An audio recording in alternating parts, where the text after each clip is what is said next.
엄마, 아들 왔더용. 너 왜 또 집에 들어와? 어?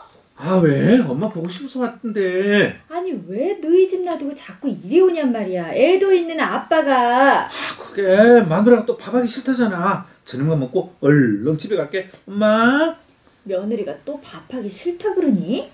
아우 아무리 그래도 그렇지. 엄마, 그리고 우리 마누라한테 비밀인데 엄마 밥이 훨씬 맛있어. 우리 마누라는 간을 못 맞춰 도대체 무슨 맛인지 모르겠다니까. 글쎄. 너 아무튼 오늘이 마지막이야. 앞으로는 꼭 너희 집 가서 밥 먹어.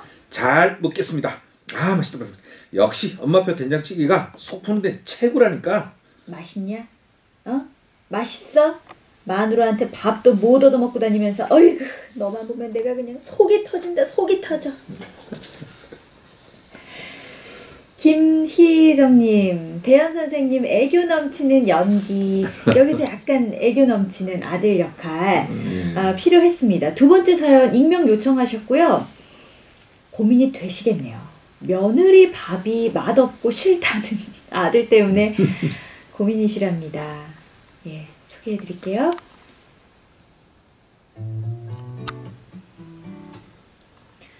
저희 아들 부부는 맞벌이를 하고 있고요. 아이들은 3살, 5살입니다. 아들 내외는 퇴근 후 아이들을 챙겨 보통 저녁 7시쯤 귀가를 하는데요. 며느리가 밥하는 걸 너무 싫어합니다. 그래서 아들이 저희 집에 와서 저녁밥을 먹고 갈 때가 많아요. 며느리는 요리 자체에 흥미가 없는 사람이에요. 뭐 하나 하려면 준비하는 데 드는 시간과 비용이 너무 아깝대요. 그 시간에 청소라도 한 번 더 하고 애들이랑 책이라도 한 번 더 읽고 쉬고 싶다네요.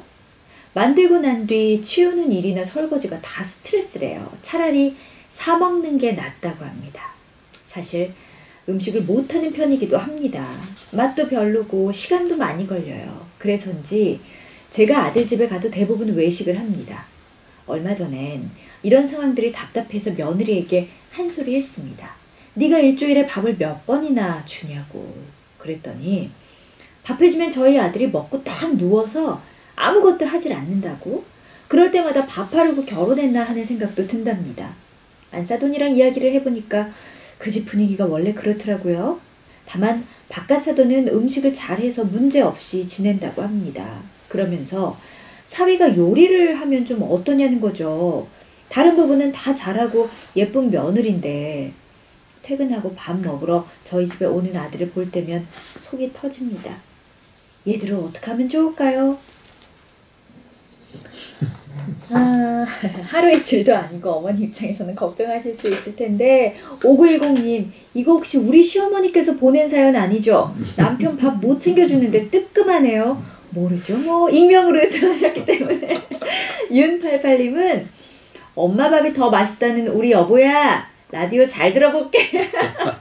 이거 다들 우리 집 이야기라고 다들 오해를 하실 정도로 비슷한 고민을 하고 계시는 집들이 좀 많을 수도 있겠다는 생각도 드네요. 의외로 이런 고민들 하시는 분이 꽤 많아요. 네. 뭐 우리 엄마는 우리 집은 뭐 이렇게 이야기하면서 그 부인들과 이렇게 갈등 있는 집들이 의외로 좀 있는 편이에요. 그러게 말이에요.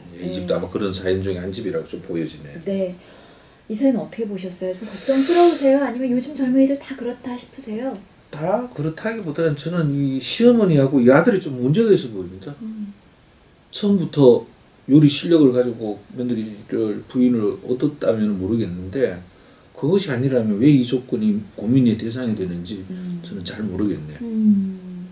요리 자체에 흥미가 없다는 게 문제가 되는 건 아니지 않느냐 그렇게 생각을 하신다는 거죠. 그게 부인이 밥을 하고 요리를 잘해야 된다는 전제 조건은 사실 없잖아요. 결혼 그렇죠. 조건에. 네. 그리고 또 흥미가 없을 수도 있죠. 특히 또 이 부인 같은 경우에는 일도 맞벌이를 하시고. 또 네. 이제 하고 있고 네. 그 다음에 요즘 또 직장을 다니는 그 여성들이 사실상 집에서 밥을 하고 이런 집들은 흔치는 않거든요. 그리고 뭔가 요리라는 것들에 대해서 내가 특별하게 관심이 있거나 그런 가족 문화가 없으면은 그걸 잘한다는 건 사실 쉽지는 않습니다. 네. 근데 이제 이 집은 기본적으로 여자는 요리를 잘해야 된다라는 단서가 붙어 있는 것 같아요. 이 시어머니와 아들의 입장에서는. 근데 이제 잘하는 기준이 누구 기준이냐 하면은 이 아들은 엄마의 기준이거든요.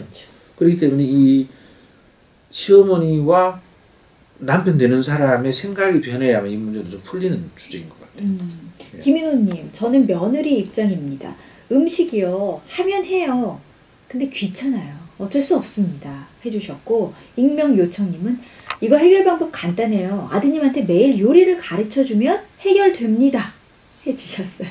역시나 생각보다 많은 분들, 아니면 생각만큼 많은 분들께서 이제 사연 보내주신 어머니, 시어머니의 입장의 고민이라는 게 이게 며느리의 잘못은 아니다 라는 입장이신 것 같아요. 근데 어머니께서는 지금 아들이 자꾸만 이렇게 집에 와서 저녁을 먹는 것이 요리를 안 하는 며느리 때문인 것 같아서 어떻게 해결할 수 있겠느냐 라는 이 두 가지인 것 같아요. 근데 이 네. 부인도 요리를 안 하다가 요리를 하려면 만약에 뭐 의무라기보다는 뭐 자연스럽게 누가 잘하는 걸 할 수 있는 것들이죠. 근데 문제는 이 남편이 밥을 해주면은 그냥 소처럼 누워버리니까 부인 입장에서는 요즘 이런 남편 흔치 않은데. 그래서 굉장히 독특한 특별한 남편인데 네. 그리고 그 부인 입장에서 난 굉장히 하기 싫은 걸 억지로 힘들게 했는데 치우는 것도 내가 해야 되고 여전히 모든 걸 내가 해야 되고 네. 그럼 이 부인 입장에서는 더 잘하고 싶은 마음이 없죠. 그렇죠. 함께 일을 하고 들어왔고 밥도 그렇죠. 내가 차리고 뒷정리까지 내가 한다면 아내 입장에서는 당연히 버거운 일이죠. 그렇죠. 그리고 남편이 6시에 퇴근을 한다면 부인도 집에서 전업주부를 하더라도 6시 퇴근이라고 봐야 됩니다. 근데 이제 부인은 그 이후에 노동이 계속 이어지죠. 예. 예, 그래서 그런 측면에서 지금 이 남편은 뭔가 요즘 세대에 안 맞는 조금 남편 아닌가 좀 싶어요. 네. 예, 반성을 좀 해야 됩니다. 이제. 선생님은 어떠세요? 선생님 댁은 이렇게 같이 식사하시고 설거지 뒷감당 선생님. 저는 설거지를 이제 제가 좋아서 합니다. 네. 우선은 설거지하면 소화가 잘 되고 그 다음에 또 아무래도 이제 아이를 케어하는 일은 저보다는 훨씬 더 와이프가 더 이제 익숙하고 잘하는 편인 것 같아요. 아이도 그걸 또 좋아하고, 편안해하고요. 예. 예, 선호하는 편이고, 뭐 내가 머리 감겨준다고 엄마가 감겨달라 그러고, 그러면은 내가 할 수 있는 부분을 하는 것들이죠. 그래서 저는 그 설거지를 선택을 하고 또 잘 준비하라고 그래서 내가 이제 하는 편이거든요. 그리고 이거는 누가 해야 된다기보다는 잘할 수 있는 사람이 하면 됩니다. 네. 집안일을. 예. 아이 양육도 그러고. 예. 그리고 아내와 이제 남편분과 며느리분 사이에서 어떤 역할 분담이 좀 필요한 부분이 아닌가 하는 생각이 들어요. 0010님께서도 사실은 저도 요리에 관심이 없는 편이고 남편이 요리하는 걸 좋아하거든요. 그래서 저희 집은 요리 준비에 필요한 재료는 제가 구입을 해다 놓고 요리는 남편이 합니다. 뒷정리는 제가. 이렇게 역할 분담 딱딱딱 정하셨네요. 그렇죠. 그래서 이게 누가 뭘 하는 게 중요한 게 아니라 누가 잘할 수 있는지. 그렇죠. 그리고 지금 현재 이 상황에서 이 시간에 누가 그걸 하는 것이 더 좋은지를 항상 역할을 고정시키지 말고 상황에 맞게 하면 되거든요. 그런데 이거는 네가 할 일, 이건 내가 할 일 이렇게 되는데 문제는 내가 할 일보다 네가 할 일이 더 많다는 게 문제거든요. 네. 그럼 부인 입장에서는 익숙지도 않은 요리, 하기 싫은 요리를 칭찬도 못 받고. 그렇죠. 그리고 또 그 집안 일에 대해서 좀 등하시하는 저 남편에 대해서 제가 부인이라도 배우고 싶어도 안 배울 것 같아요. 근데 이렇게 아들이 계속 집으로 와가지고 식사를 해결하고 간 게 어머님 입장에서는 여러 가지로 걱정, 고민이 되시긴 할 텐데 이렇게 계속 받아주고 끼니를 해결해 주시는 거 괜찮을까요, 선생님? 이혼을 시키시려면 이렇게 하셔야죠. 네. 이건 절대로 옳지 않습니다. 네. 일단은 너희 집 문제는 너희가 해결해라. 그리고 이 시어머니도 아들로서 아들의 엄마로서 보는 것이 아니라 며느리와 남편 이제 며느리라기보다는 한 부부의 입장에서 좀 떨어져서 객관적으로 볼 필요성이 있습니다. 우리 아들의 집이 아니라. 그렇죠. 네. 너희 집의 이야기. 이게 이제 진정 자식과 부모가 서로 분리가 되면서도 함께 연대해서 지내는 방법들이거든요. 그렇기 때문에 뭔가 분리를 해야 되는데 이 어머니가 또 며느리한테 가서 이런 이야기를 뭐 했죠. 뭐 잘하라고. 네. 그럼 어느 며느리가 기분 좋아하겠습니까? 친범이라고 보죠. 김태경님, 정말 공감 가는 사연이에요. 시어머님의 딸이 이 집 며느리 입장이라면 이렇게 말씀하실 수 있으실까요? 익명 요청하신 분께서는 같은 상황인데요. 저희는 친정시댁 모두 거리가 멀어서 남편을 위해 밥과 요리 재료를 늘 준비해 둡니다. 요리만 빼고 다 제가 해요. 그러니까 요리는 남편이 하시는 거예요. 예. 그렇군요. 우리 음악 한 곡 듣고 와서 이 사연 계속 마무리하겠습니다. 여러분들 하고 싶은 말씀이 많으신 것 같아요. 두 번째 사연에 대해서 샵 1045 50원 혹은 100원의 유료 문자 반디 카카오톡 플러스 친구로 의견 계속 보내주십시오. 장혜진 아름다운 날들.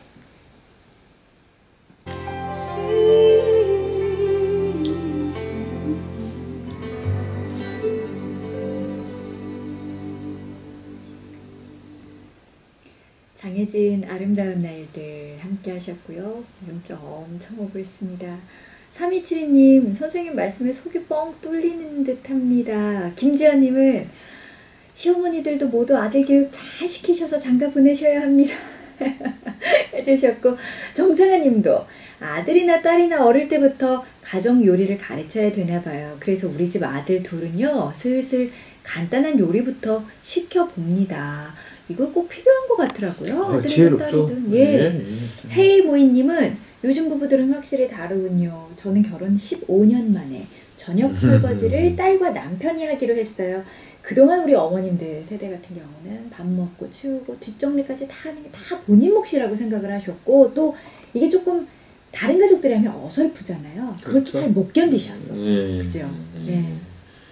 이게 누군가가 해야 된다는 게 아니라 상황이 맞으면 누군가가 하면 됩니다. 근데 우리는 누군가가 해야 된다고 할 때 항상 이제 갈등이 생기는 맞아요. 것 같아요. 누구의 역할이라고 생각을 하죠. 예, 역할이 고정이 되는 게 저는 뭐 아주 좋지 않다고 예. 봅니다. 1816님, 저희 시어머님은 여자로 태어난 죄로 맞벌이여도 저녁은 꼭 제가 남편 올 때 맞춰서 차려놓으라고 하시더라고요.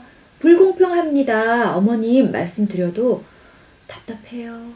이럴 경우에는 이건 아들이 나서야 됩니다. 우리 집 일은 내가 결정할 테니까 그냥 간여치 마세요라고 예. 이렇게 해야 되는데, 이거는 며느리가 이야기하면 싸움밖에 안 됩니다. 예, 아들이 나서서 해야죠. 예. 예. 아유, 아무리 말씀을 드려도 이야기가 잘 안 그렇죠. 받아들여지니. 그분이 바뀔 수는 없습니다. 그러게 말이에요. 예, 예, 예. 8021님, 우리도 맞벌이인데 보통 외식이 잦아요. 가까운 반찬 가게 한번 활용해 보시면 어때요? 좀 도움이 되실 텐데. 이것도 사실 좋은 방법이에요. 예, 뭐 그런데 이제 이게 문제는 그 이제 왜 반찬 가게를 쓰느냐라고 이야기를 이제 하는 게 문제거든요. 누가 네. 나빠서 반찬 가게를 쓰는 것이 아니라 네. 상황이 이러면은 반찬 가게를 이용하자라고 네. 이제 하는. 그리 왜 반찬 가게를 선택하냐, 못해서 반찬 가게 아니라 서로 뭐 서로 바쁘고 편안하게. 이러니까 네, 서로 네, 편하게 네. 반찬 사 먹자 이러면 되는 거거든요. 그러게요. 예, 어떤 관점이냐가 참 중요한 것 같아요. 네. 예. 자, 두 번째 사연 계속 이야기 나눠보죠. 이제 그 선생님께서 그런 이야기 하셨어요. 아들, 며느리 이혼시키고 싶으시면 계속 그렇게 하시라고 이야기를 좀 강하게 해주셨는데, 부모님이 어쨌든 이런 문제에 있어서 개입하는 건 굉장히 위험하다는 말씀으로 저희가 해석을 해야겠죠? 그래서 아들이 말을 못하는 것도 아니고, 아들이 뭐 직장도 다니니까 기본적인 지능도 가지고 있는 것 같고 일상생활도 할 수 있을 것 같은데, 이러면은 적어도 자녀를 낳았다는 것들은 부모라는 역할을 가지고 있다는 것들이죠. 그럼 자기 표현을 할 수 있고 자기 문제를 관리할 수 있는 능력이 있어야 됩니다. 그럼 아들이 해야죠. 네. 그리고 무엇보다도 아들을 혼내야 됩니다. 시어머니가. 너 결혼했냐 안 했냐. 너는 지금 내 아들이 아니고 누구의 아버지고 누구의 남편인데 그래서 네가 이렇게 하면 안 되지. 이건 뭔가 이야기를 해야 되는데, 아이고 우리 아들 왔나 그러니까 뭐가 안 보이는 거예요.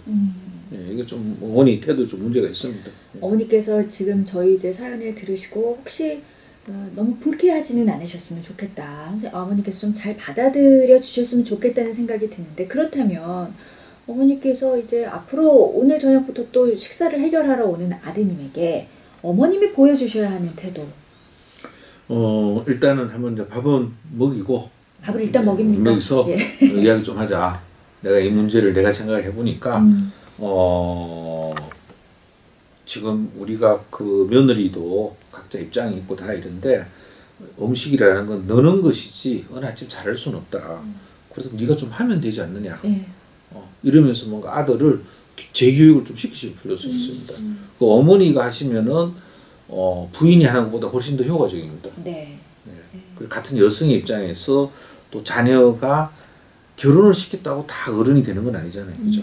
이 남편 역할과 아버지 역할, 만약에 그 손자, 손녀들이 아버지가 계속 할머니 집에 가서 밥을 먹고 온다. 그럼 아이들은 뭐라고 보겠어요? 좀 이상하다고 그럴 거 아니에요. 그렇죠. 우리 아빠는 결혼을 했나 안 했나? 그러면 자녀들도 또 그걸 따라갈 가능성들이 큽니다. 그래서 어머니가 분리를 시키고 잘 이렇게 하는 게 좋고, 너희 집 문제는 너희가 해결해라. 이런 정도로 딱 간략하게 정리해 주시는 게 좋습니다. 네. 예. 두 번째 사연 우리 이 정도로 마무리하겠습니다.